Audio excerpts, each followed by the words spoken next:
समय के सिद्ध किए हुए नाम को आप सभी लोग उच्चारण करेंगे, यही आपसे प्रार्थना। जय गुरुदेव। जय गुरुदेव। नाम किसका? ये नाम नहीं इंसान का। तो प्रेम से बोलो जय गुरुदेव। गुरु महाराजों के पावन चरणों में बारंबार प्रणाम। सृष्टि रचयिता ईश्वर भगवान और उनकी दृश्य अदृश्य शक्तियों को प्रणाम। सात स्वरूप अन्ना जी, इनके चरणों में प्रणाम। दादा साहब को प्रणाम। और यहाँ पर मौजूदा संगत और गांव के सभी धर्म प्रेमियों को गुरु एवं परमात्मा मानकर अपनी पूरी विनम्रता के साथ प्रणाम। जय गुरुदेव। धर्म प्रेमी भाई बहनों, हमारे गुरु महाराज बाबा जय गुरुदेव ने मानव मात्र के हित के लिए जय गुरुदेव नाम सिद्ध किया और ये कहा कि शंका ना करो। गांव के धर्म प्रेमी या अगल बगल से कोई धर्म प्रेमी सत्संग स्थल पर आए होंगे या जिनके कानों तक हमारी आवाज़ पहुंच रही होंगी, वो ध्यान से सुने कि जय गुरुदेव नाम जो है ये समय का सिद्ध किया हुआ नाम है। ये मानव मात्र के हित का नाम गुरु महाराजों ने किया है। अभी अभी खंडू भाई ने जो प्रार्थना गाई उसमें आखिरी लफ्ज़ थे कि समय के रहते हुए आप जय गुरुदेव नाम को मान लो और इस नाम के साथ जुड़ जाओ। ये आपके हित का नाम है। इस नाम के साथ जुड़ने के लिए आपको कोई रुपया पैसा नहीं देना है। हिंदुस्तान नहीं, पूरे विश्व में एकमात्र ये शहंशाह ऐसे हैं जिनके दरबार में रुपया पैसा सोना चांदी नहीं चढ़ाया जाता। बड़े बड़े अक्षरों में मंदिर में जाओगे हम गरीबों के, तो वहाँ पे लिखा है कि यहाँ पर मांस खाने वाले, शराब पीने वाले जो लोग हैं वो यहाँ पर दक्षिणा या पैसे डालकर मंदिर की पवित्रता नष्ट न करें। ये साफ साफ सूचना दी गई है। तो जाहिर है कि यहाँ पर पैसे लत्ते का कोई काम नहीं है, धन दौलत का कोई काम नहीं है। तो इससे ये जाहिर होता है कि ये मानव मात्र के हित के लिए जगाया हुआ नाम है। यहाँ चंदा और पैसे का कोई काम नहीं। तो समय के रहते आप मान लो। अभी मान लोगे तो रोते हंसते हंसते चलोगे। आगे गुरु महाराजों ने इन्होंने कहा आखिरी लफ्ज़ों में कि मजबूरी से आपको मानना पड़ेगा। तो रोते रोते मानने से अच्छा है कि आप हंसते हंसते मान लो। ये समय का सिद्ध किया हुआ नाम है। तो इस नाम को लेने में शंका संकोच कभी भी नहीं करना। और इस नाम के लेने के लिए, जुड़ने के लिए आपको गुरु महाराजों ने दो परहेज़ दी है कि आप मांस ना खाना, किसी भी जीव को न सताना, उनकी हत्या ना करना और कोई भी नशीली चीज़ सेवन न करना। बस इतना करोगे, मेहनत और ईमानदारी से रहोगे तो इनसे आपको दया हमेशा मिलती रहेगी। आपके छोटे मोटे काम जो है, जैसे प्रतीक्षा ताई बोल रही थी, वैसे अनेकों काम आपके संसार के आपको समझ में भी नहीं आएंगे, इस तरीके से हो जाएंगे। न होने वाले काम भी हो जाएंगे। आप विश्वास करो और करके देख लो। तो कई सत्संगों में मैंने अर्चना ताई से भी ये सुना कि बहुत सारे प्रेमी जो है कि जय गुरुदेव बोलने के बावजूद भी जय गुरुदेव नहीं बोलते। तो सच कहती है, कई बार हम आप लोगों को ये अनुभव भी होता है। लेकिन ध्यान से सुनो, कोई आपके जय गुरुदेव बोलने पर बोले ना बोले, लेकिन हम आप लोगों को जय गुरुदेव बोलना चाहिए। संगत में कोई छोटा नहीं, कोई बड़ा नहीं, जीवात्मा सबकी एक है। कहाँ से आई है उस पर निर्भर होता है। जो जय गुरुदेव सबसे पहले बोलेगा उसको दुगना लाभ और जो बाद में बोलेगा उसको सिंगल लाभ। तो आज से आप इस बात को ध्यान में रखना। हमेशा छोटे बन कर के हम रहे, हम स्वयं किसी से भी जय गुरुदेव बोले। ये सीख मैंने हमारे प्रभु गुरु जी से सीखी है। जब कोई, अब कैसे है, संगत में भारतवर्ष की संगत है, तिवारी जी के बहुत सारे प्रेमी है, पंकज जी के बहुत सारे प्रेमी हैं। तो अभी ये लोग जब आमने सामने आ जाते तो जय गुरुदेव भी नहीं बोलते हैं। तो प्रभु गुरु जी ने मुझे बोला था, प्रभु गुरु जी कितने निर्मल है। आप इस बात का, इस उदाहरण से आपके समझ में आ जाएगा। जब कोई किसी को सामने जाकर के गुरुजी जय गुरुदेव बोलते और वो अगर जय गुरुदेव ना बोले, मुंह मोड़ ले, तो गुरुजी क्या करते मालूम कि वो घूमकर उसके सामने फिर से जाते और पूरे विनम्रता से जय गुरुदेव करते। ये गुरुजी की सीख है। ये गुरुजी ने मुझे 2-3 साल पहले बताया कि जो नहीं बोलता तो मैं घूमकर उसके सामने जाता हूँ और जय गुरुदेव बोलता हूँ, ताकि वो नज़र चुरा ना सके। तो ऐसे जो गुण हैं, ये निर्मल व्यक्ति के गुण हैं। हम आप लोगों में परमात्मा ये गुण डाले, यही आप लोगों से प्रार्थना, ताकि ये कभी किसी को कहना पड़े कि जय गुरुदेव बोलने के बाद भी कोई जय गुरुदेव नहीं बोलता।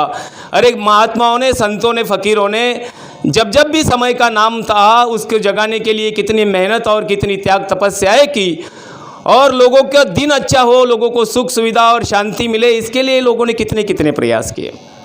अब छोटा सा उदाहरण देता हूँ मैं। हमारे महाराष्ट्र के एकनाथ जी महाराज थे, ब्रह्म मुहूर्त में उठते थे। जब 4 बजे उठते थे तो महाराज के मन में एक बार ये सवाल आया कि मैं ब्रह्म मुहूर्त में उठता हूँ, मैं साधना करता हूँ, मैं परमात्मा की भक्ति करता हूँ, लेकिन ये मेरे गाँव के लोग, ये भले परमात्मा को याद करते होंगे, नहीं करते होंगे, संसार के कामों में जुट जाते हैं।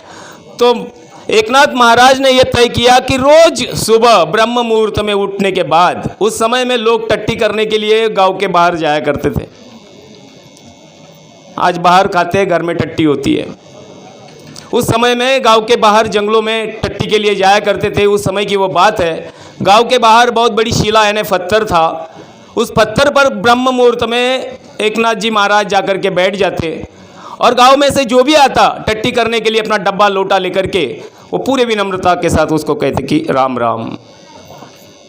तो सामने वाला भी, जब कोई राम राम बोले तो सामने वाला भी राम राम बोलता है। तो ऐसा उनका चलता रहा। उस गांव में एक जो था, कुछ लोग दादागिरी वाले होते हैं, खुद को दादा, खुद को बड़ा समझते बहुत। तो वो वैसे तरीके के जो लोग, कोई इंसान था, वो एक दिन सुबह आया लोटा लेकर के, और वो जा रहा था, और एकनाथ महाराज ने उसको कहा कि भैया राम राम। तो उसने कहा राम राम नहीं बोला, तो महाराज ने बोला अरे मैं राम राम बोल रहा हूँ और ये कर रहा है। तो महाराज पत्थर से नीचे उतर आए, करके वो आगे डब्बा लेके, लोटा लेके निकल गया। तो महाराज नीचे उतर गए पत्थर से और उसके पीछे चलने लगे और कहने लगे भैया राम राम। फिर से उसने किया, महाराज उसके पीछे। अब वो जब भी मुड़ के देखता बैठने के लिए तो महाराज उसके पीछे। तो कैसे बैठे आदमी, तो जैसे ही मुड़ता महाराज उसको बोलते कि राम राम, वो फिर से करता।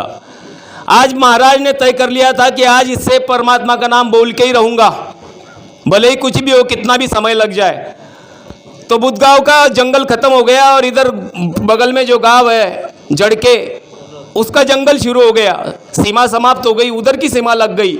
जैसे भी पीछे मुड़ता महाराज पीछे खड़े राम राम। तो ये बोलता ही नहीं था। उसकी इतनी जान पे आ गई, जान पे आएगी भी। भैया पानी पे चलने वाली जहाज जब चाहो रोक सकते हो, कितनी भी स्पीड में हो।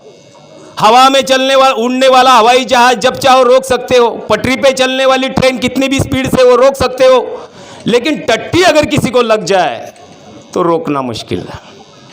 अब उसकी भाई जान पे आ गई। उसने अपना लोटा नीचे रख दिया और पकड़ी महाराज की कुर्ती और पक्का जमीन पर, और बैठ गया पेट पर और मारता रहा सीने पे मुक्के के। एक मुक्का मारता दू क्या राम, दूसरा मारता दू क्या राम, ले राम दे राम। 10-15 मुक्के उसने महाराज के सीने में मार दिए। महाराज के मुख से खून निकल आया। फिर देखा उसने, थोड़ा बददिमाग होगा, देखा कि खून निकल रहा है, मर जाएगा महाराज।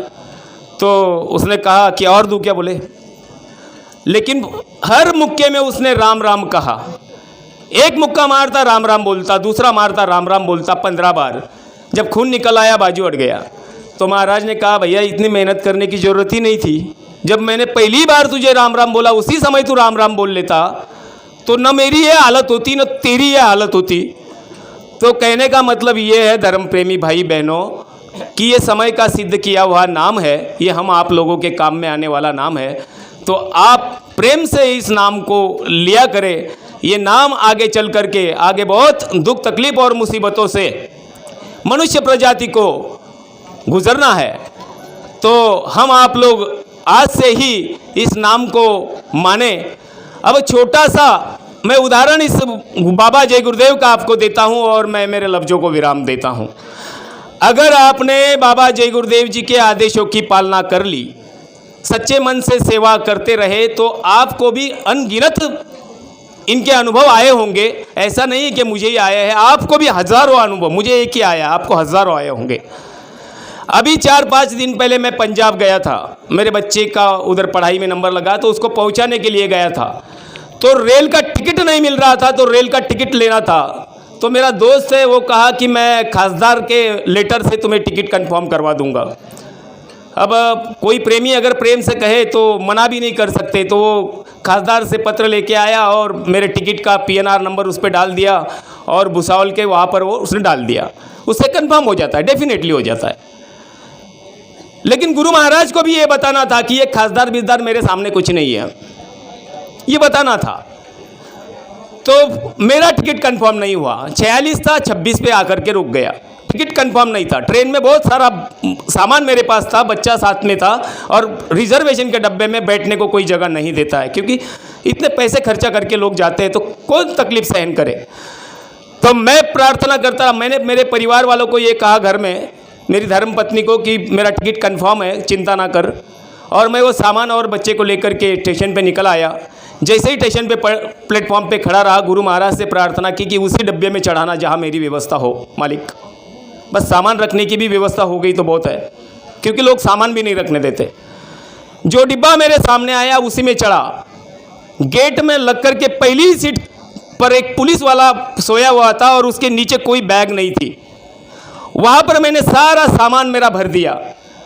बच्चा कहने लगा कि पापा आगे चलते हैं। मैंने कहा बेटा नहीं, जब यहाँ जगह खाली थी तो यही हमारी व्यवस्था होगी, विश्वास रख। बस खंडवा आया, और खंडवा 2 घंटे लगते हैं, तब तक बच्चा दूसरी जगह बैठ गया था। खंडवा आया और खंडवा में वो पुलिस वाला उतर गया, मैं उस सीट पर बैठ गया और बच्चा भी बैठ गया। दोनों तरफ खिड़कियाँ थी। आपको यकीन नहीं मानोगे आप, मध्य प्रदेश, उत्तर प्रदेश, दिल्ली, हरियाणा, आखिरी स्टेशन था पंजाब, इतने मुल्क गुजर गया। जिस सीट पर मैं बैठा था वहाँ पर न टीटी आया न उस सीट का मालिक आया। ये है बाबा जय गुरुदेव की ताकत। शंका ना करो, शंका ना करो, लग जाओ गुरु महाराज की सेवा में। ये आपको संसार भी बना देंगे आपका और परमार्थ भी बना देंगे। इन्हीं लफ्ज़ों के साथ सबको बड़े प्रेम के साथ जय गुरुदेव।